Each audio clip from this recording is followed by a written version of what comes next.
Knock knock! Who's there? Magandang araw mga kapitbahay. Welcome po muli sa ating segment, ang kapitbahay ni Brother Louie. Long time no see. Napakatagal ko pong nagpahinga. Napakatagal ko pong hinangad uli na makapagnilay sa salita ng Diyos. Sa araw pong ito, nais ko pong ibahagi sa inyo ang mga katagang binanggit sa Ebanghelyo ayon kay San Lucas chapter 11 verses 5 to 13. At ano po yun? Ito yung mga katagang kumatok ka at ikaw ay bubuksan. Humingi ka at ikaw ay bibigyan. Maghanap ka at ikay makasusumpong. Mga kapatid, dito tayo binibigyan ng Diyos ng mga pagkakataon upang maunawaan natin ang tunay na diwa ng pagtawag, ng paghingi, ng paghahanap.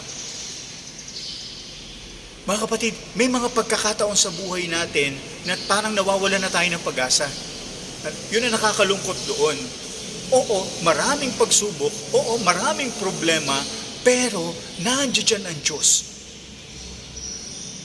God doesn't give us problem. Hindi tayo binigyan ng Diyos ng problema. Sa halip, tayo ay binibigyan ng Diyos ng solusyon sa problema. At ang solusyon na ito, iniaaro na sa atin. Ang problema, bulag tayo. Ang problema, bingi tayo. Ang problema, sarado ang puso natin. Kaya sa araw na ito, subukan nating ibukas ang ating puso, imulat ang mga mata. Pakinggan natin ang mensahe ng Diyos. Bakit?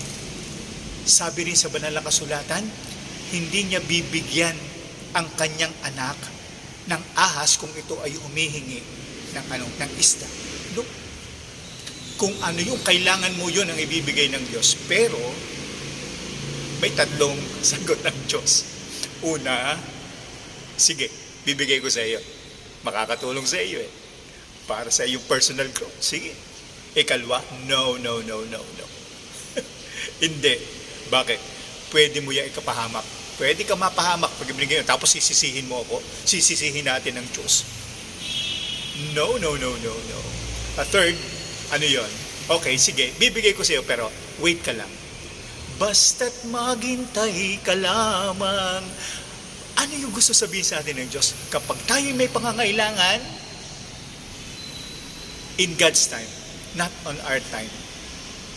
May plano ang Diyos, may right timing ang Diyos. Huwag tayong magmamadali.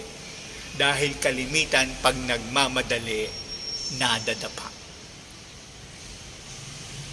It takes two to tango. Sabi nga. Kaya, mga kapatid, huwag tayong panghihinaan ng loob.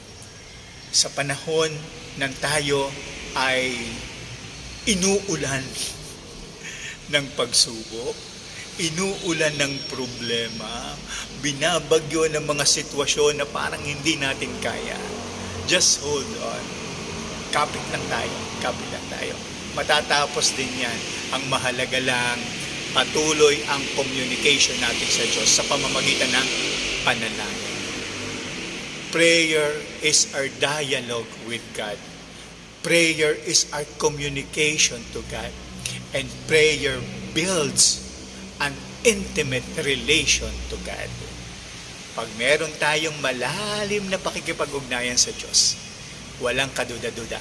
Lahat ng gusto natin, ibibigay niya. Pero, huwag kang maiinip. Maraming salamat po mga kapitbahay at patuloy niyo po muli akong subaybayan.